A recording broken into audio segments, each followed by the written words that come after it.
Hello, everyone, and welcome to the commentary for Two Little Ghosts. I'm Jordan Ross. I wrote this movie, I directed it, I'm in parts of it, I did the music. This is really kind of a. I mean, movies are made by a whole team of people, obviously, and this movie's no exception, but um, this one felt a lot like I did a lot of different stuff for it. But I can't take all the credit because I was supported by an amazing group of people. Anyways, this is the commentary for Two Little Ghosts. Um, on our channel, there is a video talking about the behind the scenes. It's a whole behind the scenes documentary. I think it's like 40 minutes long, something like that. Um, if you want to know more about how this movie's made, that would be a great video to check out. But I covered a lot in that. So in this video, or in this commentary rather, I kind of wanted to cover things relevant to the narrative of Two Little Ghosts and the movie itself and some of the creative decisions rather than how I did everything. Um, this opening animation was, excuse me, if you watch our behind the scenes video, I explain how this movie went through a couple different stages, went on for a long time. Um, at one point, it was going to be live action. At another point, it was going to be all 2D animated. And then a decision was made to make it semi animated slash 2D animated with 2D animated sequences, but mostly live action. And once that decision was made, I knew that I wanted to have the animation. There were a couple different points in the movie that I knew I had to have that part be animated. I knew that the music video sequence in the very middle had to be animated. I knew that the beginning and the end should be animated to kind of bookmark it. And I knew I wanted a little dream sequence in there to be animated. And I think that's just kind of, the story, went through a couple different variations. The drafts changed, but the tone remained the same. And the tone I was trying to go for was something very childish and childlike, and kind of like you're opening up a picture book and you're going to read to a little kid about this little ghost. Like at one point, I probably have it somewhere. I started writing like a a, a kid's book version of Two Little Ghosts. Believe it or not, I probably have a couple pages of it, but those pages turned into the narration for this movie effectively. Narration, which is interesting to note. I probably should say that the narration that you hear me speaking in the movie, that's me, by the way, um, doing the narration. Jeez, excuse me. Um, that narration was always supposed to be temp narration. Um, like that's why it's not very, you know, high quality narration. That's why I kind of the sound. You get a lot of big air puffs in there. It's not very good audio, if I'm completely honest. But what had happened was, after I did that temp audio, I narrated to, or I animated to that temp audio, and everything was timed up very nice. And I was gonna re-record it with someone else, and then I just kind of was like, okay, I'll just do it again. And then I realized, oh wait, if I do it again, what if I don't match it up everything quite right? Which honestly would probably take an hour just to figure out, you know.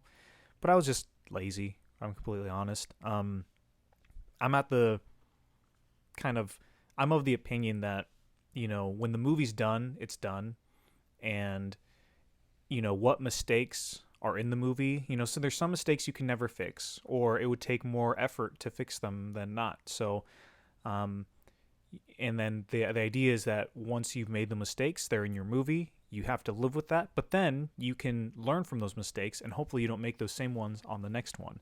So now I know, which I'm doing on a current film I'm doing called La Danza. I'm not doing. I'm treating all the quote unquote temp tracks, temp audio, temp narration, all that stuff, all that temporary stuff. I'm treating it as if it's the finalized thing, just in case, um, if I get lazy near the end, I can just use that. But back to the movie. The movie always started the same. It always started off with not after the narration. The narration was a newer development in the later drafts of the script, but the movie always started with it's Halloween, then it's the day after Halloween, and the ghost goes to work and goes about their day, and the world is, you know, boring. That's why I used black and white in the movie, was because that was kind of to show that, oh no, this is like not as cool as Halloween. Oh, there's a Mr. Haver himself. Joel is he's a filmmaker friend, colleague of ours at Doom Productions. We connected with him in 2020, I want to say. We had seen Island, his movie, and reached out to him, and we were like, oh my gosh, we're fans. We've made some movies too. Check them out. And we kind of formed a little. We became acquainted with a lot of filmmakers in the YouTube online sphere. And so one day, Joel was, if you know Joel Haver, he was doing his van trip across the country, and he was passing through Portland, and we were like, oh my gosh, we got to see each other. And we met up for a couple days. Fortunately, we were a little busy, so we didn't have as much time as we liked, but on the first day, we just hung out. On the second day, Joel was like, do you have any ideas to shoot something? Because I'll do something for you, or the way he worked was he wasn't quite ready to shoot something for his channel, but he was down for whatever. And I was like, well, there isn't I was trying to think about how do I get him in Two Little Ghosts, and I couldn't really figure out like a natural, like amazing way to do it. But then I realized, oh, the part, like, I don't depict the ghost leaving work. So what I could do is just film like pretty much recreate the Spider-Man 2 scene in the elevator, but with Joel Haver and this ghost person. And so Joel's down, Joel's game. So we met up, we filmed that for a little bit, and then we, hung out some more, and we said goodbye to our friend. And it was great because we didn't shoot that much more, but it was such, I knew that the way that character would be used would be so minimal that I was like, well, let's just shoot this a couple different ways, and we end up using that footage throughout the movie. So it makes it feel like Joel's a bigger part of the production than he was when he was really just there just for a day, really, of shooting. That was also where, if you look in the credits, we credit Jesus Christ as on-set support. We don't mean that Jesus. We mean the YouTuber Jesus, because when we were filming with Joel Haver, Jesus was also there. So Jesus gets credit as well. But yeah, the movie at this point, again, black and white, because, pretty obvious by this point. I wanted to show that it was a kind of, not as fun, not as colorful, not as great for this ghost, because this ghost character is very, connected to Halloween. And that was the whole, I think, in some ways I was successful at this, other ways I wasn't, but the whole idea of the movie was there's two kind of things. On one level, there was the Halloween storyline of it all. The character who only cares about Halloween, only cares about this one day out of the year. The rest of the year is terrible and not fun, and there's no joy in it. And then to have that character meet someone new, to give them a greater appreciation, not just for the holiday, but for life itself. And by the end of it, obviously what happens when that second love interest dies, then it's like, oh my gosh, I learned how to love life, but now I can't even, I don't love anything anymore. Like, the thing I love most in the world is gone. It's out of here. And now every time that was something that was expanded upon in some of the drafts of the script that didn't make it up into the movie as much, but the mere idea of that holiday, of Halloween, just made the ghost sick and hated it. And they were very just like, the thing that you loved greatest, now you can't even stand to look at. And then again, by the end of the movie, it was to, kind of flip. It's not so much Halloween, but Day of the Dead, taking it back to the original spiritual kind of, or not kind of idea of Halloween, looking at it like that to have a greater understanding of that. But also on that second level, a love story where, how do you deal with losing someone, and it's, they're always with you, and to remember them. That was kind of the real core of the entire movie. In some ways, I think I was successful. Other ways, I don't think I was very successful. But, again, you learn from your mistakes, and you move on to the next one.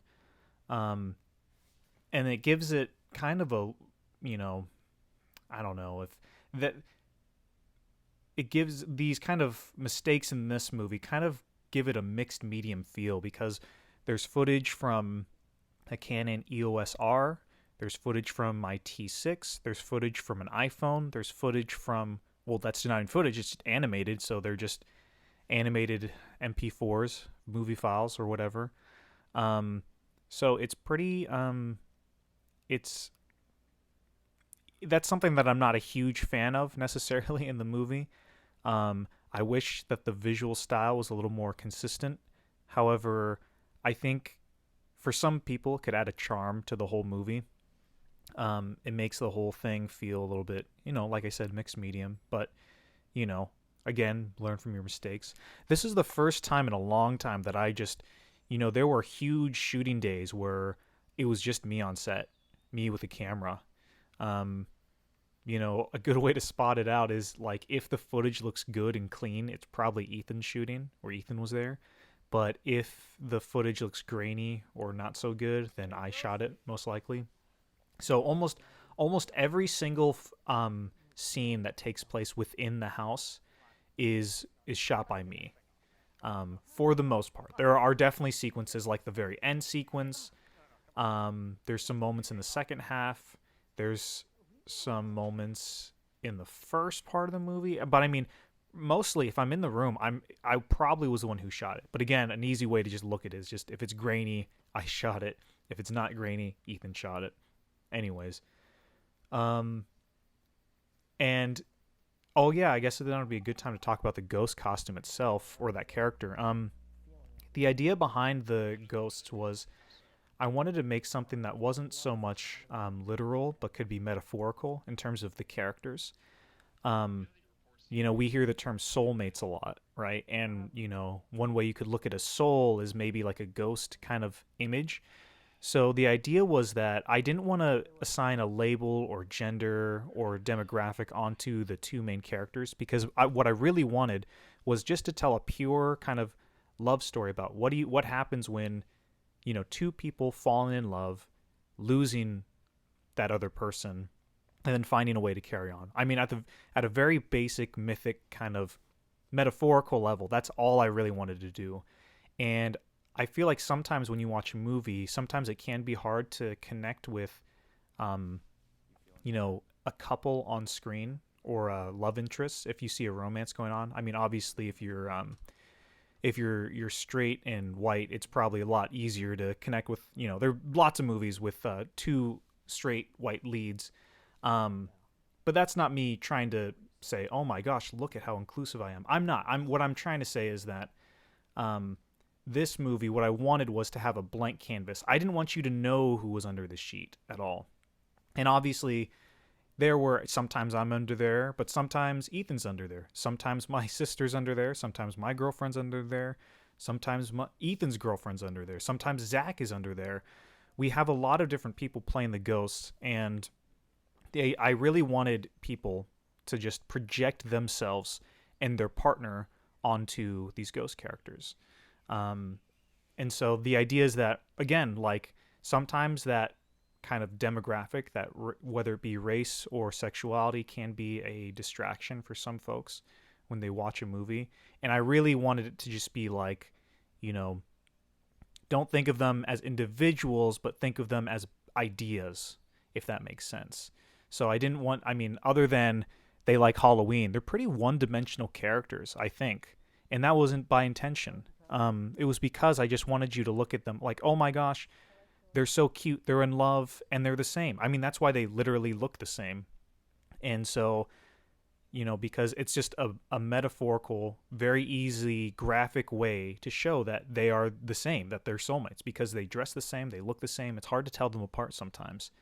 And that was the whole idea behind it, is just to get kind of strip away any kind of basis in reality and kind of look at this in a more metaphorical way. And on that being said, another way you could probably look at the movie is someone falling in love with themselves. Now, obviously, I don't know if there's textual evidence to support that within this movie, but that would be an interesting way to analyze this movie. Probably is like someone learning to love themselves, and because that's just as important as finding love in the world. But um, anyways, yeah, the idea was to show these two people who are the same falling in love, or I say who are the same, but what I really mean is like they're meant for each other. When you see one ghost and you see the other ghost, you just know that, oh my gosh, they are just meant to be together.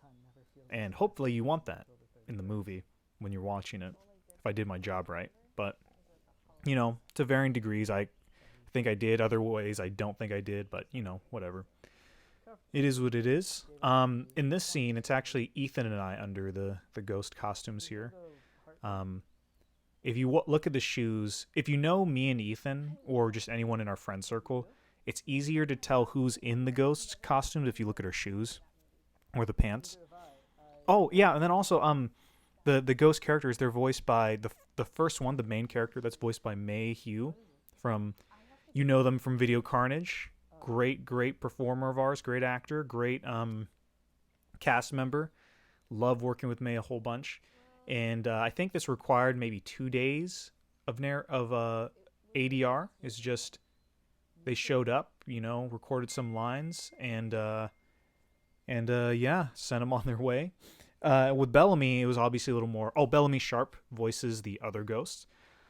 And the love interest who dies. It was one of those things where, I wanted to offer both, either part to May or Bellamy, and be like, hey, which one do you want to play? Do you want to die, or do you want to be the main character? But it was a thing where I knew that Bellamy could sing, or she told me that she could sing, and so I was like, well, if the one who sings should be the one who dies, I think. So that kind of made up who played who, but either one of them could have done it. Maybe if May took vocal lessons. I don't know if I've ever heard May sing before. Not in a serious. I know May can rap. Little known fact. That's a story for another time. But yeah, this music. Another time to talk about this music. So the music is all the songs that you hear in this are the same in a way, kind of. So this score and the first song that Bellamy sings in this movie, they are the same chords. So it goes D minor, A minor, C, G, and then there's some different stuff on the chorus depending on the song. And I think that's the chord shape that I play when I play on the guitar. Now the one that that Bellamy sings, that chord progression, I think it's either higher or lower. I can't exactly remember. I think it's lower because we had to tune I had to tune my guitar step up or step down. I can't remember which. I'll have to listen to it again to match her vocal range better, essentially. But nevertheless, when I play the instruments, the chords that I'm playing in the movie are D minor, A minor, C, and G for the verses anyways. The chords are all the same because I wanted, I really like my scores to sound concise. I like them to sound kind of consistent with each other and have a similar tone and feel to it all.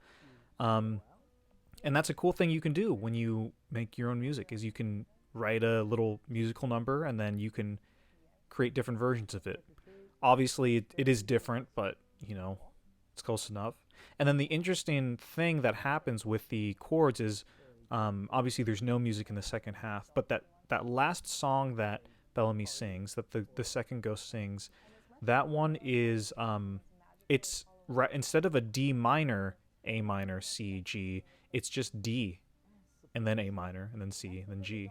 And that was done because obviously at that point in time the ghost is coming to, I don't know if they're accepting of their situation. They're like at a good place. By the end of the movie, I mean, it is a sad kind of story of what happens, but I think at the end of it, it's ultimately happy because although they have to keep on living on Earth, they get to do a bunch of adventures and live and have fun, and when their time's up, they get to be reunited with their loved one. So So that's why that second song, it uses similar chords, but it doesn't use the exact same. That D, it's not a D minor anymore. It's just a D. And if you're not a musician, a D minor just pretty much sounds sad, and a D sounds a little more happy, to put it simply. But if you're a music major, don't yell at me because I don't know what I'm talking about. I'm just trying to explain it how I understand it. This stuff, you'll notice that the frame of the movie as it's going on, there was a square aspect ratio. Not square. It's 4:3, but after the Halloween, from that point to here, the image was pretty square. But if you look at the corners are starting to get a little more round, and I think a square image definitely has a more it has a certain effect. In this movie, I think it makes everything feel kind of very boxed in, oppressive, not very welcoming, not very. It's not pleasing to look at a square image. I think in this movie, like when there's sharp corners, it's not very nice. But when you look at the rounded corners, the way I looked at it is that's the feeling of love. That's the feeling of just like you're valued and important, and it's a very homey, welcoming kind of effect. I think the colors in some of these date shots were just absolutely beautiful, but I didn't want to put colors in quite yet. I wanted to do the corners first, and then I wanted to have the colors pop up right here. But I use colors and the aspect ratio in a similar way in this.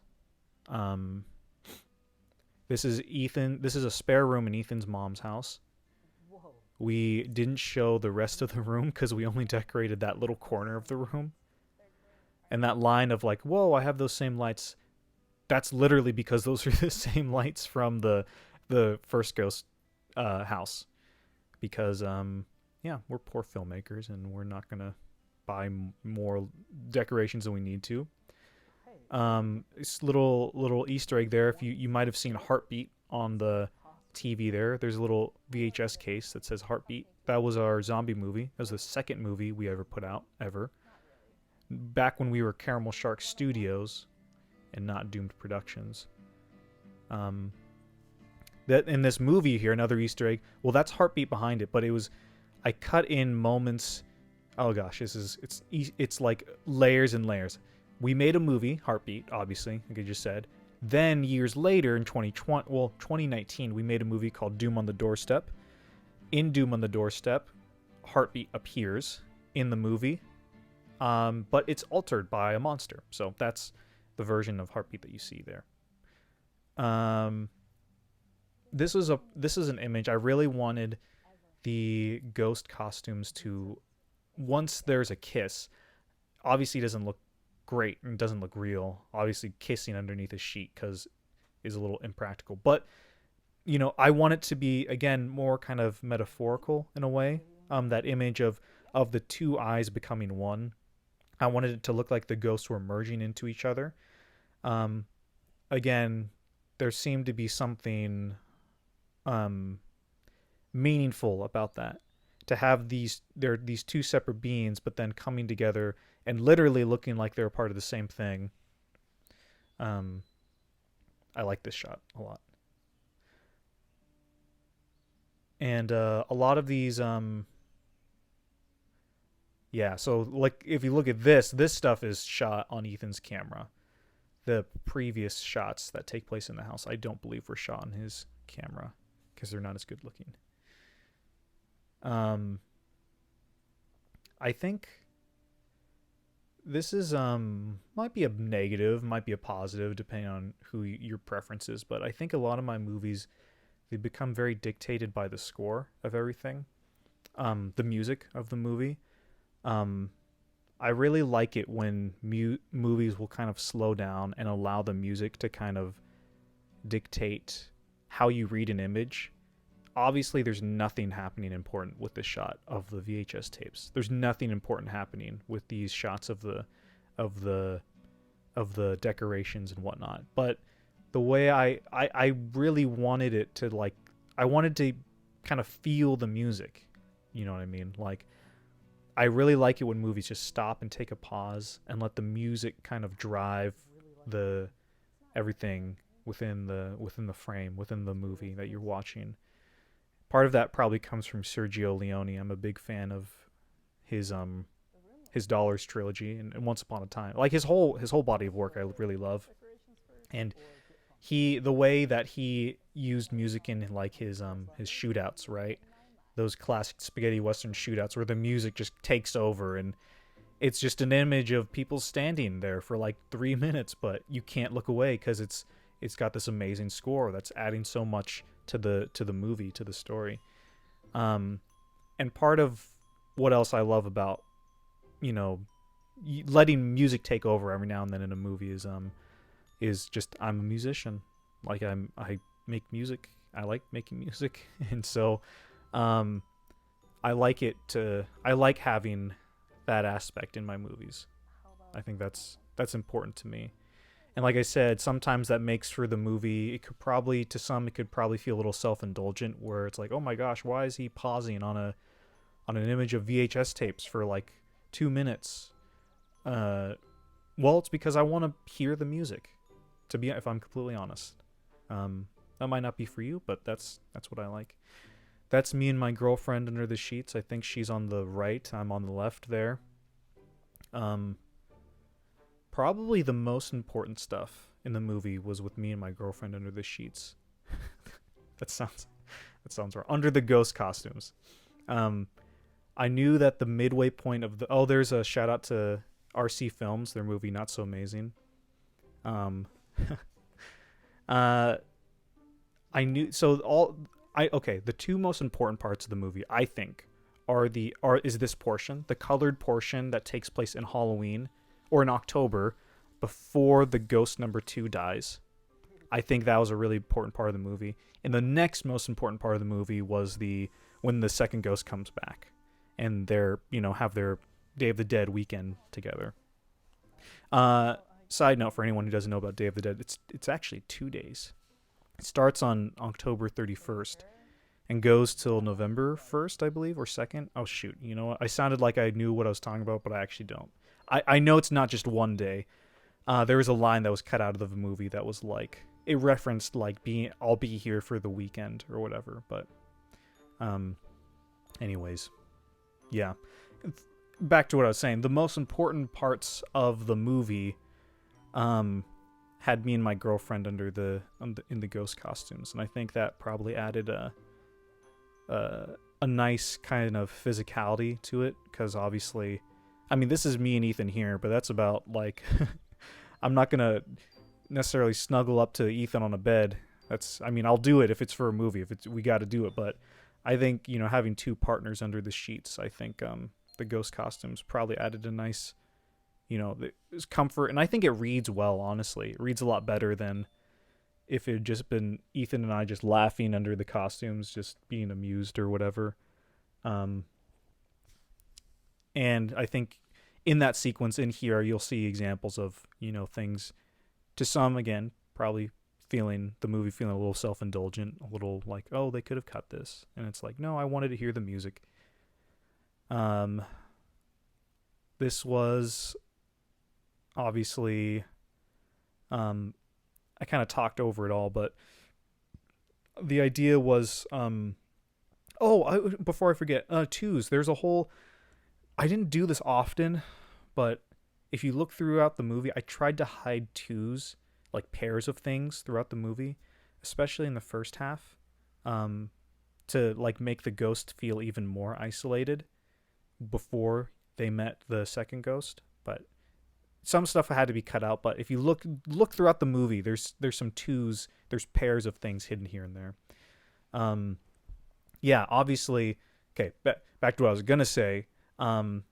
The whole idea of appreciating Halloween for its kind of more spiritual ideas, or the more Day of the Dead aspect of Halloween, remembering the dead, that was kind of the hook to this whole thing. Narratively, I kind of struggled with what's the kind of real point of this movie. And then once I kind of brought in the Day of the Dead aspect. I was like, oh my gosh, yes, like, because I think that is an aspect that does get lost in our culture a whole lot. Well, in America, anyways.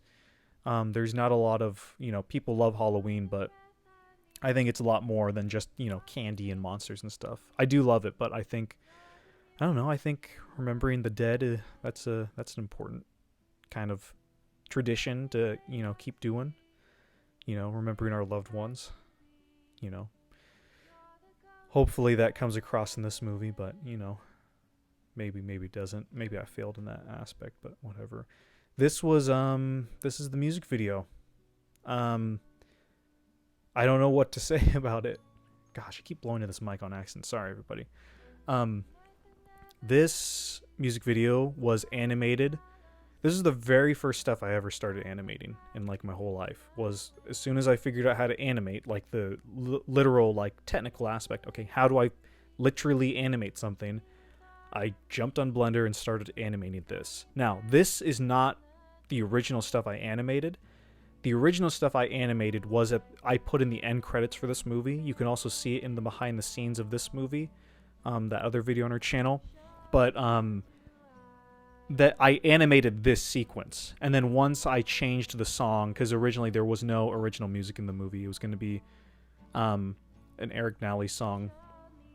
Once I changed that song, I was like, okay, the animation's not going to match. And also, I've learned a lot since then, since I started. Let me do this to where I am now, like my abilities now. And so, yeah. But this sequence has been in my head for a couple years now, like since 2020.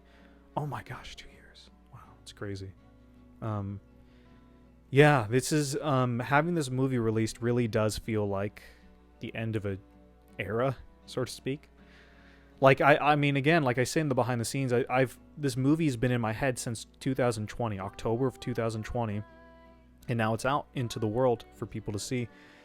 Released an entire 2 years later, which is pretty wild. Now, I wasn't working on it that entire time, but for the good, I mean, I would say the movie was pretty much done early 2022, pretty much.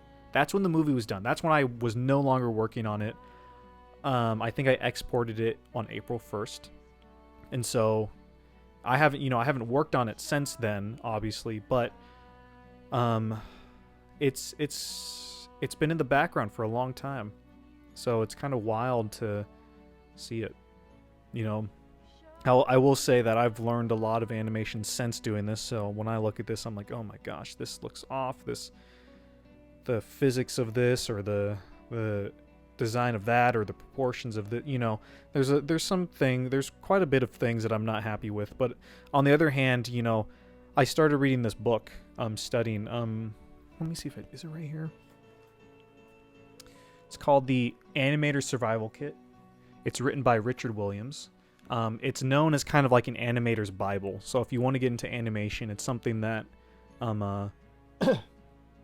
it's like a well-known book that, you can start reading. That's very helpful.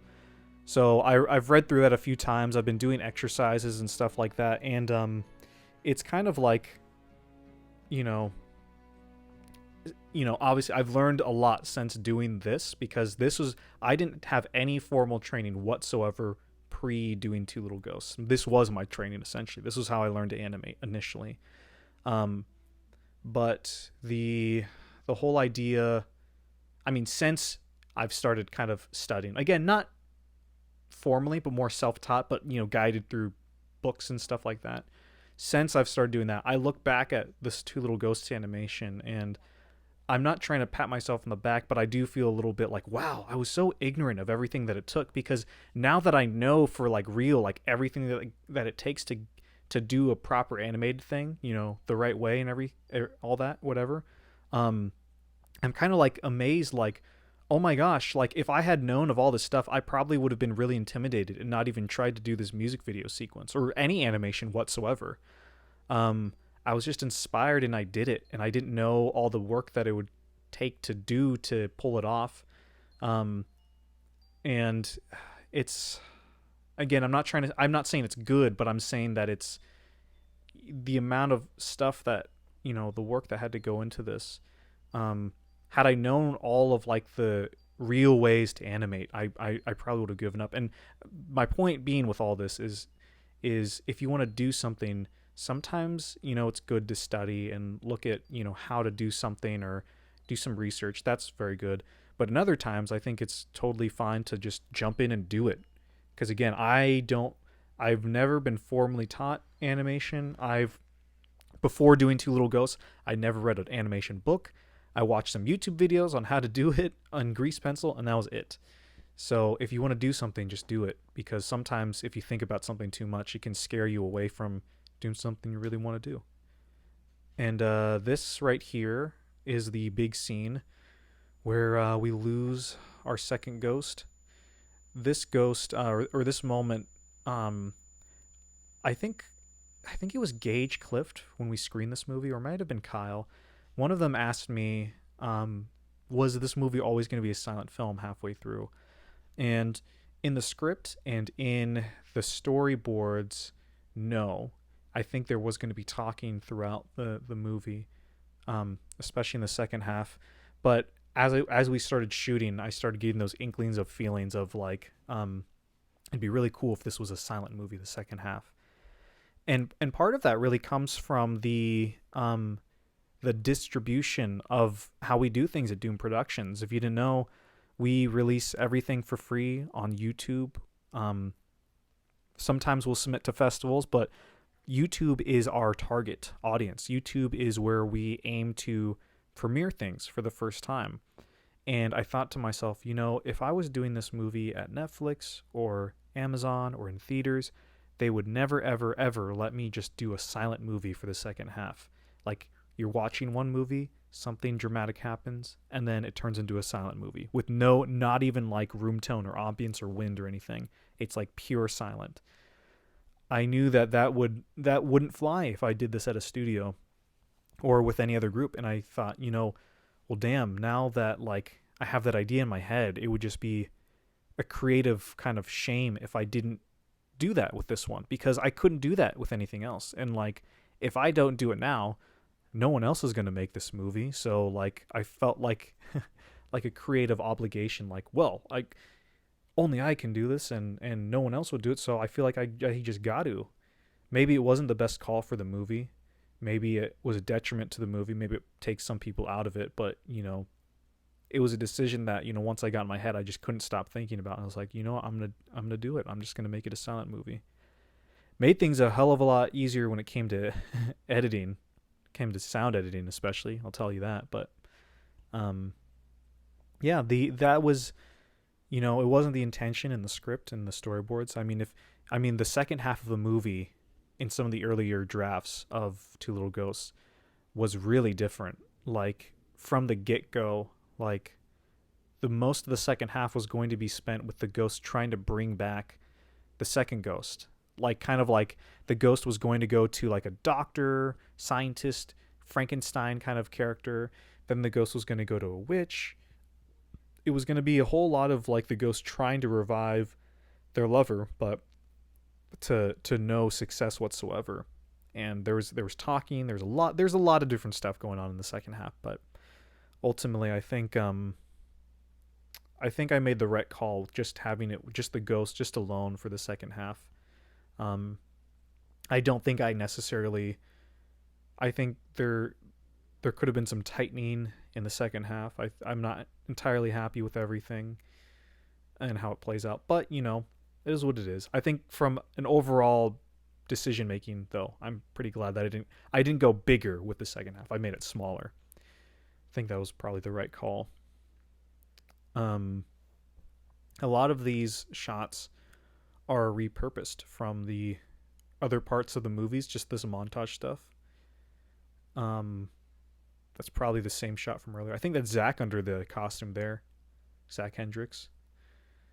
My girlfriend did the title card design with the ghosts. She's a pretty good artist. So, when I needed a title card, she's the first person I thought of. And I think this is either my sister or my girlfriend under the costume. in the pumpkin patch, and there too. I think that's both of them. Yeah, because I would have been holding the camera, so that was my sister and girlfriend. um, a lot of this was kind of a struggle to kind of figure out the balance, and I'm not even sure if I really figured it out. But the idea I wanted to convey in the second half is that this ghost has put everything away since the death. This ghost, is not, is still hurting from this loss. And so when it comes time for Halloween, they try to engage in the normal activities, but it's just too painful. And I think in the script, I think it's a little bit more clear with some of the things. Like there's a scene where like the ghost is walking down the street and sees a Halloween like store or something, and then they get sad. They kind of get triggered a little bit, something that triggers them. Look at the computer screen for this. There's that shot.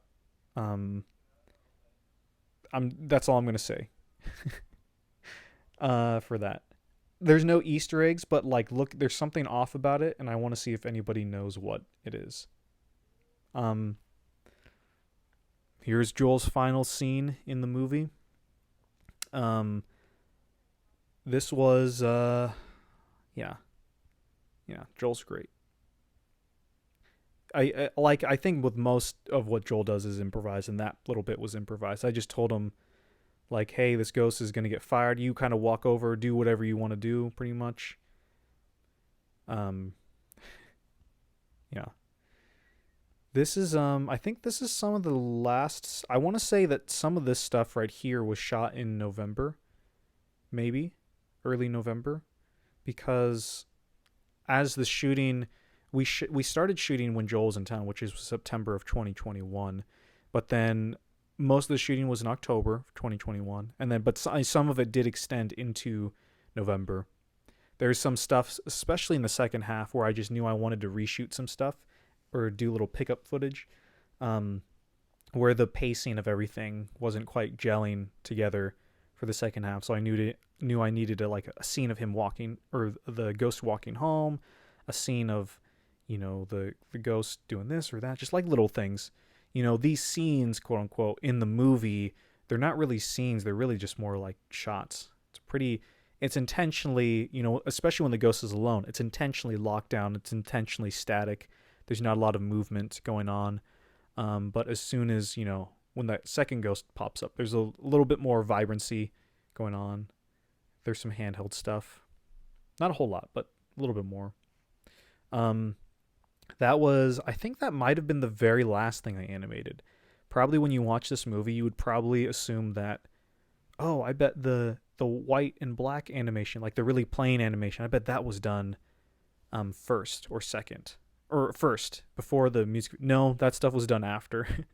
I don't think it looks as great. Well, it was intentionally stripped down just to make things simpler. However, I did, I think by that point I was a little bit, lazy with things, so I didn't, take as much care with the animation as I should have. There was a lot of there was a whole subplot in the script. Or I shouldn't even say subplot, but like there's a whole lot of different threads in the script in the second half where like the ghost is sad about the costume, or they're sad and they bring out the costume to try to spend time with the costume, and then they bring out the picture of their lover, and then they kind of try to pretend like the picture is their lover. Like there was a lot of scenes where this kind of was just it was the same thing. It kind of was too repetitive. And so I cut you do see the picture in the movie, but, it's, I think this was a little bit more effective. Because the way it went, I believe, was the ghost finds an old picture of the ghost, and then carries that thing around, and then almost loses it, but then they don't, and then they find the old ghost sheet costume, and then they, obviously this happens. But that was something where it was really just, how do you say it? It was just too repetitive. Didn't need it. Sometimes you only need one thing in a movie to sell it. This was a reshoot. Or if you watch the trailer for Two Little Ghosts, you'll see a shot of Zach running up to the ghost in a completely different place. And It was that this was done because I think when we had shot it, like it was one of the earlier stuff that we shot. When we had shot it, it was supposed to be, there was some dialogue there, and so it wasn't a very visually compelling sequence, little scene. So then once the decision was made to reshoot it, then I was like, okay, let's, now that I know, because this probably would have been in November when we shot this. Now that I know that it's going to be silent in the second film, or in the second half of the film, I was like, okay, let's make this a little bit more visually clear, a little bit more distinct. Um, so yeah, and I think this is another sequence. There's some bits that I think got a little repetitive in the script with all the different stuff, the ways that the ghost kind of has these emotional outbursts, and I even think in the movie it gets a little long. This is a funny shot. I don't care who what anybody says. I think this is funny. It's supposed to be funny. It's the logic behind, well, the shot of the ghost drinking the hard pumpkin cider and then falling down. I mean, I I think that shot's hilarious, and it's kind of tonally um maybe not very consistent, but I mean, I kind of threw it in there to kind of throw off the tone, to remind you that this is still kind of supposed to be somewhat humorous, I guess. I mean, not the situation necessarily, but like the way you're supposed to look at this ghost character is almost like a little kid in a weird way. Like when kids freak out, like if it, okay, explain this like this. Like a kid is having a really bad day at school, and then they bring out, like, they're like, oh, they're having a bad day at school, and then they come home and they stomp over to the fridge and they pull out a juice box and they just chug it because that's what they see adults do. Like, the situation is not funny, but how the character deals with the situation is supposed to be kind of funny. And this character, isn't like a party person or drinker or anything like that. It's pretty obvious, but like, I think it's funny that they're like, I feel terrible. I can't feel anything. Now I need to do something, and they get the hardest liquor they can find, which is of course just like pumpkin cider, hard pumpkin cider, and they drink that a whole bunch because they're like, oh, that's what adults do, whatever. I don't know. It's probably not funny to anybody else, but it was supposed to be funny when you watch the movie. Um, there was a lot more in the script after this too. After this ghost discovers Day of the Dead, or hears about it, like there was a whole sequence of them like going to the store and trying to find everything. But I was ultimately just like, you know what? We don't need it. We just need this idea. Like, see, it's they see the footage on the TV and then they have the altar set up in the next thing. So yeah, it was supposed to be, some, again, like sometimes it's better just to strip things down. Not everything needs to be explained. It doesn't ever have to be complex. This footage was shot on Halloween. I remember this. This was actually, there's a couple stuff that was actually shot on Halloween in this movie. Those two tree shots were shot on Halloween. Um, yeah, a repeat of the shot that we saw earlier. And bam, we're in the circle aspect ratio. This is a really beautiful altar that was built. Again, my girlfriend made it. She's Mexican, so I wasn't. I mean, it might have been better for the character if I'd done it, because this character probably doesn't know anything about specific Day of the Dead traditions, and so it probably would have been more accurate to this character. But I felt like, I'll put an actual Mexican, like, I think that made more sense. And obviously, I bought everything, so there's some things that I know she probably would have wanted to have. Like, I didn't buy the right flowers, I don't think, or I didn't buy the right this or that, or I didn't have like, like, see, or like random stuff. Like, I don't know. I'm not an expert on Day of the Dead, but I know there's some stuff that I didn't have that probably would have been more accurate. But again, this character isn't supposed to be like knowledgeable on Day of the Dead. They're just trying anything by this point. They saw an altar on TV and they're like, I'll do that. I'll hear about that. I'll try that. And so the ghost is back. The two ghosts are reunited once again, and this is the I don't know. This is probably this other important part of the movie, I think, narratively. Um, I really wish that this is just my room, if I'm honest. Like I really like the whole Halloween, just all the time kind of thing going on, but you know, I guess might be a little much for some people. But this is actually shot at my grandma's house. I was house sitting for like 2 weeks in October 2021, and I was like, oh my gosh, it's perfect because I can completely rearrange this room and then put it all back together, and they'll never find out. It's true. My grandparents didn't. They didn't find. Well, they might have. They just didn't tell me or anything. But yeah, that was partially why I shot it there, because I knew that I'd have 2 weeks of an entire house to myself, so I could film whatever I wanted, whenever I wanted. Um, yeah, getting close to the end of the movie. I'm trying to think of anything else to say about this. Um, oh, something about the song that's used. This "Shine on Harvest Moon" version. When I that's it's I consider that to be a very beautiful fall Halloween kind of song. I think it's great. And what's also great about it is it's in the public domain, so anybody can use it. However, you can only use certain recordings of it, or you could record your own version of it and put that in anything you want because it's your version. Like the song itself has no copyright on it, which is awesome. So, I knew I wanted to use that song, and I thought, wait, I need to find a version of Shine on Harvest Moon where it could work in the first half of the movie and it could work in the second half for this kind of reunion. It had to be bouncy somewhat and like danceable, but it also had to be kind of mellow and have a melancholy sound to it as well. I was looking for something very specific, and I found this version of Shine on Harvest Moon by the Ink Spots. At the time, I scoured the internet. I had heard of the Ink Spots. Sorry, I think you might be able to hear my sister in the other room if you're hearing screaming. Um, I found this version by the Ink Spots. Ink Spots were a well-known band, it looked like. And at the time, I couldn't find any information about that version of Shine on Harvest Moon. Like, I looked all over. I tried to look. I couldn't find what album it appeared on. I couldn't find the source of that audio. I couldn't find anything about that version of Shine on Harvest Moon.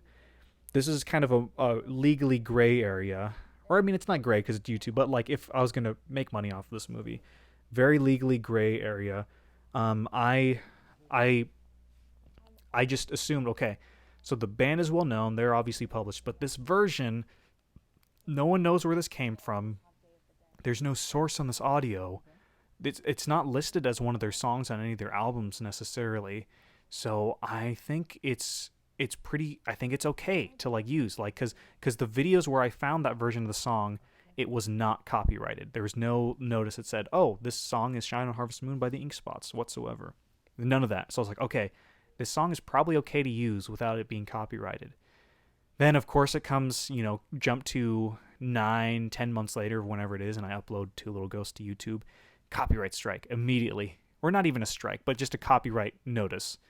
And I was like, damn it, like I missed something. And then what I did was I did all my research again, and all of a sudden, all this information on the Ink Spots and Shine on Harvest Moon pop up, which is just frustrating. So, I mean, I'm not going to bore you with all the details of my research into seeing, like, looking into that song or whatever, but, it was a little bit annoying to think I was, like, I was cautiously clear, and then I was like, oh, you're not clear copyright-wise. So, that's the one thing I wish I could change about the movie, is I wish I could put another version of Shine on Harvest Moon, but I'm going to be honest, I don't think I could make a better version myself, even if I tried, so I just left it in. YouTube will allow it, but, if one day they're like, hey, this is against our rules now, I'll just make my own cover and put it in, and just hope that it's anywhere as good as the Ink Spots version. This music, yeah, this is Bellamy singing again. This is our finale song. I think if I had to pick any of my, like, between the two songs that are in the movie, I think the second one is definitely my favorite. This one that's currently going. it took a while to record because, it was the demo that I had made for the movie or for the song was just slightly out of Bellamy's key enough where she thought she could do it, and she really tried. She did a great job giving it her all. But then ultimately, I was like, you know what? Let's go with this. Let's let's bring everything down a step or a half step or whatever. And I can't remember what key or how many steps down we went, but once we got it in her range, she like absolutely killed it, and she sounded great. And she sounded great before in the version, but it was just such a strain on her voice that it was she probably would have lost her voice after doing a couple of takes of it. But yeah, there was a point in the movie where I almost did new animation for this sequence, but it was just a matter of time because we only had a limited amount of time in this house, in this room, and I knew I couldn't animate a brand new music video sequence all for that. And so that was kind of, that's another thing I wish I could have done, but I think it's effective. I think it's kind of bookends the movie in a weird way where it kind of brings things back full circle. Because the idea is that, the reason that it's animated halfway through is to show that their love is kind of transcends mediums in a way. It's out of this world. It's out of this live action dimension into this animation dimension. It's this greater, larger than life thing. And the idea behind the projection and showing the animations on the wall was to show that on Day of the Dead, in particular, this love can carry on, and it's bringing that love into our world a little bit more. It's like it's not gone; it's still there. You can still feel it. It's not as obviously, the ghost isn't there, so it's not like it's not like it was before, but it's still there nonetheless. And so the projector was that was the idea behind using a projector for that. And I think I really can't. I was like, why haven't I bought a projector before? I mean, even just for making, like, just watching movies. Let's get, like, it wasn't that expensive. It was like $100 or something like that. Might have been a little more, a little less. I can't remember, but that's the projectors are a really cool, like, lighting tool just in general. It's not lined up as much as I would have liked, but it's close enough. You learn from your mistakes and try again in the future. This is one of my favorite shots in the movie, even though I just said it wasn't lined up very great. But whatever. But the whole, like, the ghost projected onto the wall, like, they disappear and then the lights go off, and that's all practical. That's all in camera, right? What you just saw there, that transition. Like, the flickering was Ethan, like, missing, like, kind of half turning off the light and then not turning it off and then turning it on for real and then turning off the projector at the same time. Like, that's what that was. So that was all in camera. And when it kind of worked out, I was like, wow, I shouldn't change this. I should just leave this how it is. Oh yeah, and the aspect ratio for that. It's kind of my same answer for the animation or the color or anything, but the widescreen was just to show that, this love is it felt otherworldly. It felt almost like a movie. And I think to most of us, widescreen is what a movie feels like and what it looks like. And so that's why I used widescreen for that. I mean, it's not proper widescreen because it's 2:3:9 to 1 within 4:3, but 4:3, when you go from true 4:3 to true 2:3:9 to 1, it looks a little, it didn't have the right effect that I wanted it to. So that's why I did it within 4:3, kind of like Samurai Jack. One little note before it ends is obviously, if you look at the very first shot from the movie, it's the eyes popping up into the floor of the heart thing, and I wanted to mirror that with the very end, which is the awesome part about animation, is you can make a lot of these things come true. But anyway, yeah. Take a drink really quick. I've been talking for a long time. That's the movie.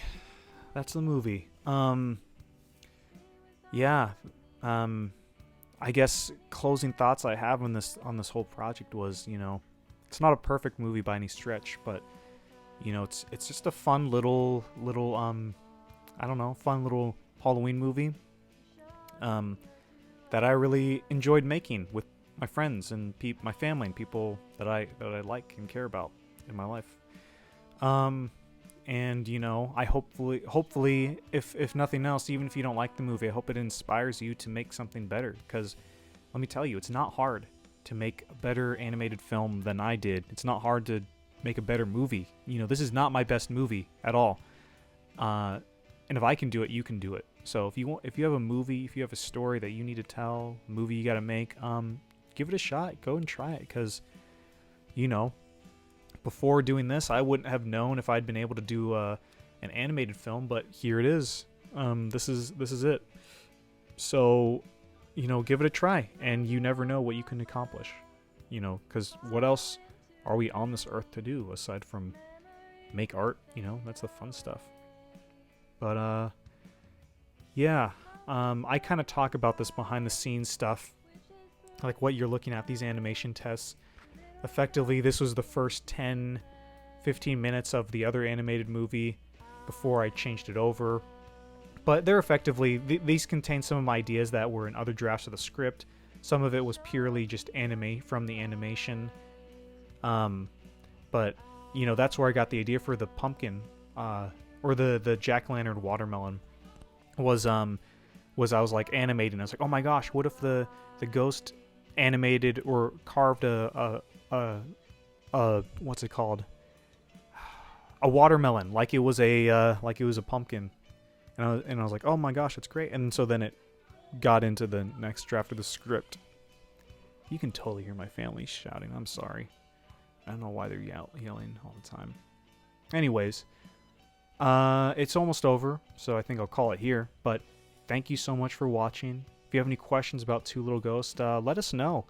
I'd love to answer your questions, help you out with your movie, give you some of my advice as someone who doesn't know what he's doing very much. But anyways, yeah, I hope you enjoyed this movie. Hope you enjoyed the commentary, and I will see you next time.